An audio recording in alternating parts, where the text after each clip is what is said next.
Bonjour à tous, ici Stéphane de forex-trader.fr. Nous sommes le 2 juin 2015 et aujourd'hui on va parler de UJ parce qu'il est en train de faire des choses très sympathiques. Je vous en avais parlé la semaine dernière et c'est en train de se réaliser apparemment.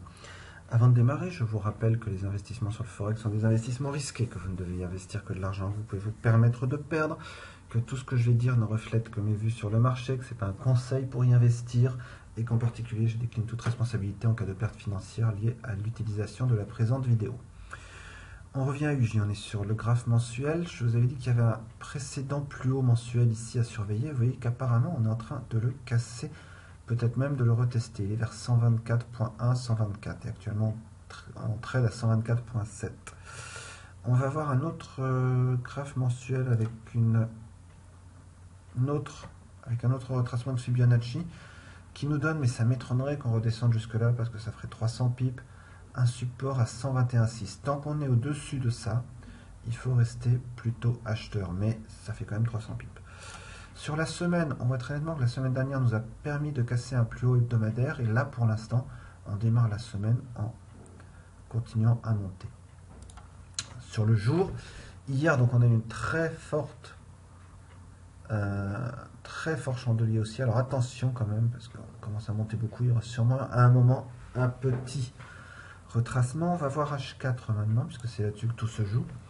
Je suis rentré sur H1 en voyant ce chandelier qui démarrait, donc je suis rentré, je ne sais plus trop exactement,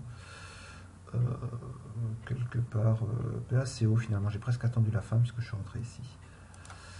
Mais si on revient sur H4, et ce que je voulais vous montrer, c'est que finalement, tant qu'on est au-dessus de ce chandelier-là, donc c'est pour ça que j'ai mis mon SL ici, tant qu'on va rester au-dessus de ce 123,7 et donc en dessous de l'ADR, tant qu'on est au-dessus de 123,7, il faut plutôt chercher à acheter pour continuer à monter.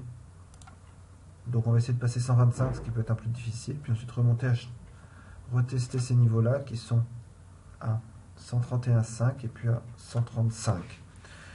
Donc voilà, même si il y a une divergence stochastique baissière qu'il ne faut pas oublier, on a toute une zone de consolidation assez forte ici. Donc tant qu'on est, je ne pense pas qu'on redescende très très bas, en tout cas j'espère qu'on ne redescendra pas plus loin qu'ici. Pour l'instant je vois qu'il a l'air de vouloir consolider un peu.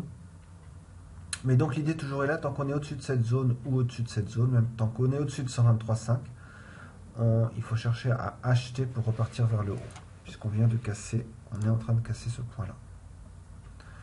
Voilà, c'est ce que je voulais vous montrer aujourd'hui. Je vous souhaite une très bonne journée de trading et je vous dis à demain pour une nouvelle vidéo de forex-trader.fr. Au revoir.